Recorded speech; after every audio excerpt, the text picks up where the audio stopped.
Alrighty, here we are taking off in our Cooper Maserati, about to start our first lap of Autodromo Hermanos Rodriguez, the Mexican Grand Prix from the 60s. Still running to this day, realistically. Little break in the 80s there, but it's a great track, a lot of history to it. First purpose-built racetrack in Mexico, I believe, amongst a name of other things. And it's a good track. It's got a nice, big, long straight to start with, going into this cool spiral section, which is what Espiral stands for, or means, not stands for. And then another little back straight, which still exists. So the main straight, this straight here, still exists to this day. They're still the same. And then you come into this lake chicane. Me and my dad have been calling it on the league races. I don't know if it's... I think it means this here by the lake, I believe, is Es de Lago. And then it's a quick left, quick right. Well, not really quick left, quick right. Slow left, slow right. And then down into Horquilla, which is hairpin. And this section is pretty much all the same in the modern day track. Slight variations, same as the fun part now, the S's. This is very different, but it's still the same formula, I'd say. Still the same vibe, modern day to vintage. Cool, definitely a cool track. One of the ones that I still like driving as much in the modern sims as I do in vintage sims. Doesn't usually happen. Definitely prefer old Spa to new Spa, for instance. Although I still love new Spa, it's just country mile better. This is on par with the new course, I believe. As we come round the final corner, Perodalta, the banked corner is what that means. I think banking is what Perodalta means, or Peraltara is what that means. We'll come across to finish our lap with a time of a 1:53.489. So we've opted for the Cooper Maserati for this race instead of the Eagle. And it's definitely slower, but that's okay. We can make use. As we come into the spiral once more. Great little section here, down to 4th, 3rd, 2nd. Great corner. I've actually was fortunate enough to go to this Grand Prix in 2023, last year. We were sitting to the left of where we are now. But there was a funny story of where we got an Uber to the track. And it was a 10-minute Uber to the track, so it wasn't that far. And we got dropped at turn 1, but on the ticket that we had, it had too much information, and I don't speak Spanish, and the information was like zone, had group, it had door, gate, and something else. Had zone, azul, door 1, gate something, gate there. Had too many numbers. And so I was like, alright, well I'll just pick one number and we'll go to that. So I picked 4. I picked 1. And the Uber driver was like, oh, where do you need to go? And I was like, oh, zone 4. And we got dropped at zone 4. Now zone 4 was the start of the lap. It was not the start of, yeah, it was the start of the lap. It was like right just after the last corner. And we had to walk from there to where we were sitting, which was the back straight, and it took us 45 minutes. It was such a long walk, and oh my god, it was just an amazing experience. As soon as we got in, it's just the best thing ever. So much culture in Mexico. It's phenomenal. So really a close race to my heart. Happy to be doing it. As we come around the last corner to, whoa, little tap on the wall, finish this lap with a 1:53.457. So go change some things in the setup and go back out. Definitely make a lot of time from that, I think. So see you on the next lap. Alrighty, coming around the last corner out of the S's, about to start our 3rd flying lap. Changed some things, nothing too crazy again, just lengthened some gears, made sure we're not revving going into corners, or we're not maxing out and losing speed. Very used to the Eagle at this point, been using it a lot in all the league races that I've been doing and in general recently.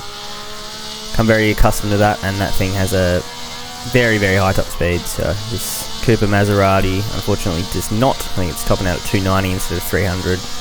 What are we topping out down here? It is 287. Yeah, in the Eagle, I'm easily clocking 290, 293.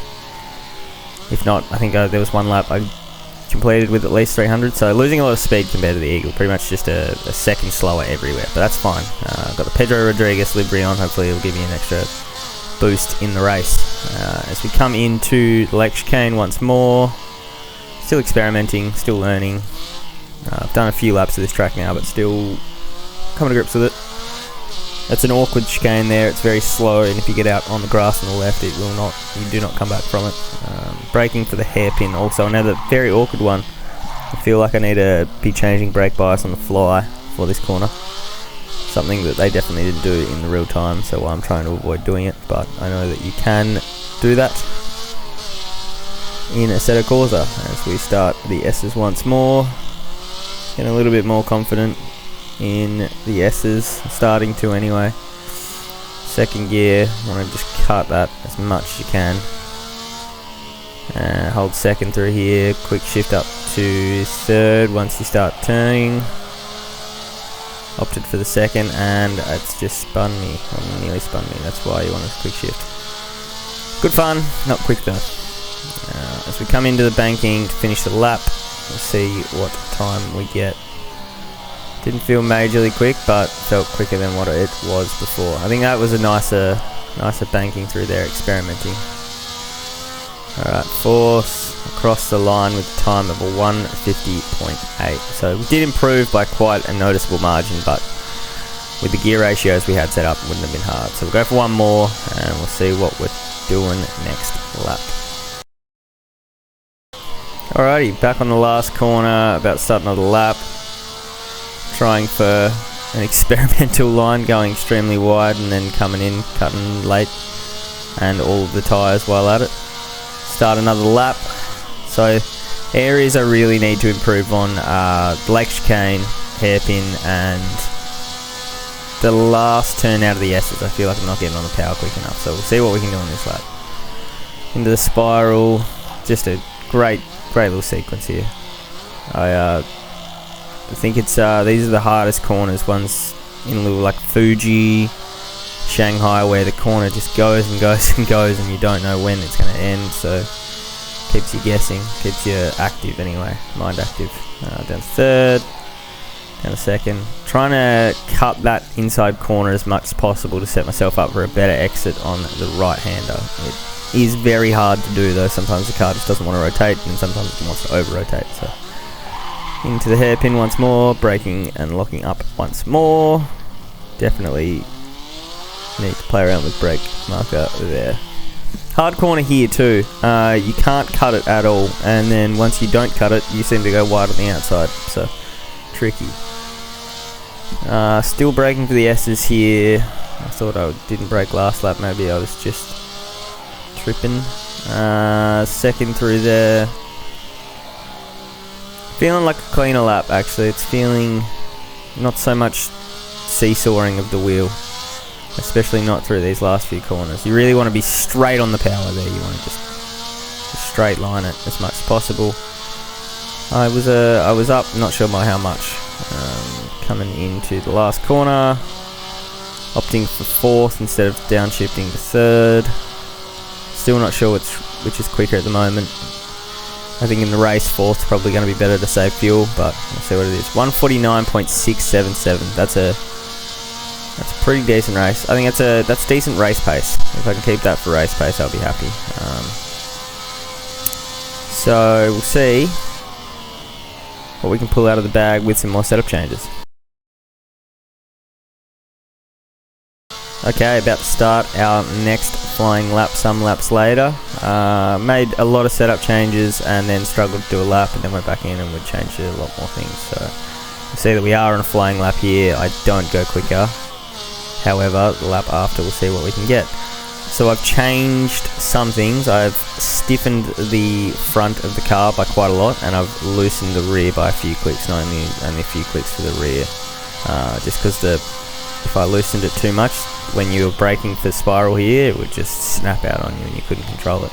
I've also raised the tyre pressures quite significantly because I don't feel like I cranked it and got 2 or 3 more kph down the straight and didn't feel a massive loss in grip. So tried to keep the car, or adjust the car to the tyre temperatures and do that, so that way I can get some more speed out of the car as we come through Lake Chicane. It was quite a few laps with no improvement, but it was also just, I'm not used to driving this car. This car is a handful to drive. It's very light at the rear, and you get a lot of mid-corner to start of corner understeer, and then right on the end of the corner you just get this big snap and lose it, which you'll see a lot through the S's here. I just can't quite get on the power how I'd like to. This lap's looking pretty good so far. Come through the S's. I said a bit of rotation there. See, there's that mid-corner understeer that I'm talking about, and then sometimes it will just like turn to mid-corner oversteer or late corner oversteer, and hard to control. Lovely through the last turn there. Got on the power as soon as I possibly can, so I think we're in for a good lap here. Now this is with no fuel in the car as well, so this is nearly a quality run. I think it's with like 10 laps of fuel in the car. So we come around the last corner, looking like a good line through the last corner as well. Didn't really lift off the power. What's the time going to be? 1:48.2. So that is fast. That is definitely fast for this car. In Eagle, that should be around about quality pace for me. But I think we should do a race run, see where we are chalking up lap to lap to lap. So I'll see you there. Okay, here we are. Start of our race run. You would call this pretty much a formation lap, really. I've put 50 litres of fuel in the car. I'm going to try and drive for half an hour to mimic a race run, and we'll see what times we can bump out. I am not going to do full laps, I'll just cut to times, but I'll leave you on board for this lap. As we come down the main straight, you lose a lot of time with full fuel, but I feel like bumping the tyre pressures up definitely got me a few more clicks out of the car. It's definitely going to improve my time in the long run. So car handles better through the chicane, the first bit there. With fuel in the car, getting the car a little bit loose on exit though. Touch the grass, never helps. This is the problem corner, and it will forever be the problem corner. In race trim, this is very hard. It's coming down to second for there. It's sluggish and it bogs down, but you can't really change to first because you'd lose time changing to first. So you've got to keep it in second. Hairpin, not locking up with max fuel in the car, which is good to know. Don't need to change the brake bias. Wide through there, but I'm majority of the time wide through there. It's a tough corner. Starting the straight line at the start of the S's a little bit more as well. You can really full throttle into there and just let the car do its thing, and then get on the brakes, and you won't lose time or spin or anything. The car reacts quite well to it. As we come around the last corner of the S's to start the finish of the lap, and it's not a bad lap for the first lap of the race. Sorry. If I can just do consistent laps, that's all I'm aiming for. Hopefully I can. We'll see what we can do. Come around the last corner. It is a time of a 1:49.872. So let's jump to 3 laps later, where we are coming around the last corner and set another 1:49.5. So consistent. And then on lap 6, 3 laps later, again coming around the last corner once more, getting a time of a 1:48.9. So time's coming down. And then same lap, we are coming into Lake Chicane, and we have this moment. So starting to build up that consistency, and then bam, just drops away with the spin at Lake Chicane. So I feel like I'm going to see this a lot, but hopefully I don't in the league race. Anyway, next lap we get coming around the last corner, we get a time of a 1:49.66. So back into that consistent 49 territory, which is what we want. But then moments later, coming through the final corner of the S's, and we have this moment that I can't explain, whether it was just not paying attention or what. We crash into the bollard on the corner. So lap 10, here we are, fast forwarding a little bit, and coming through the S's. It's looking tidy, looking clean, not a lot of seesawing on the wheel, just nice clean lines. Lovely exit out of this corner, except for the fact that we run wide onto the grass and cost ourselves a valid lap time, which is disappointing. But coming through the last corner, we'll finish the lap out and see what the time was, just in case it was really good.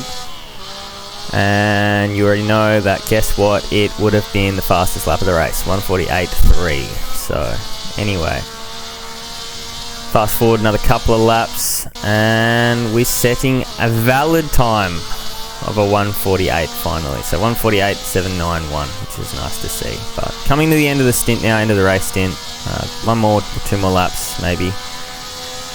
And coming through the S's, last section of the S's, yes, 2 more, 3 more laps, and the car just starts to really misbehave. It was just oversteering everywhere, whether it was something to do with the tyre pressures or the tyre temperatures, or fuel levels or whatever it was. The car just would not behave in the way that I wanted it to. I was having more moments than the start of the race, but hopefully we can just iron that out in the race. Hopefully it's down to driver error, not the car itself. So crossing the line with a 1:49.4 to finish the race.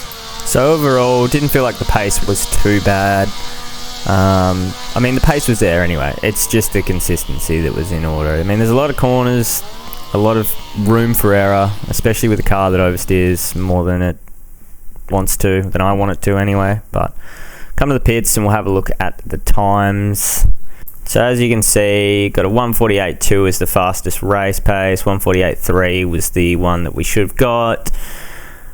Lots of 1:49s, lots of high 1:48s, so probably 1:49 flat would be our race pace, I think. But we'll see what we can do come race day. Anyway, thanks for watching, and I'll see you guys in the next video.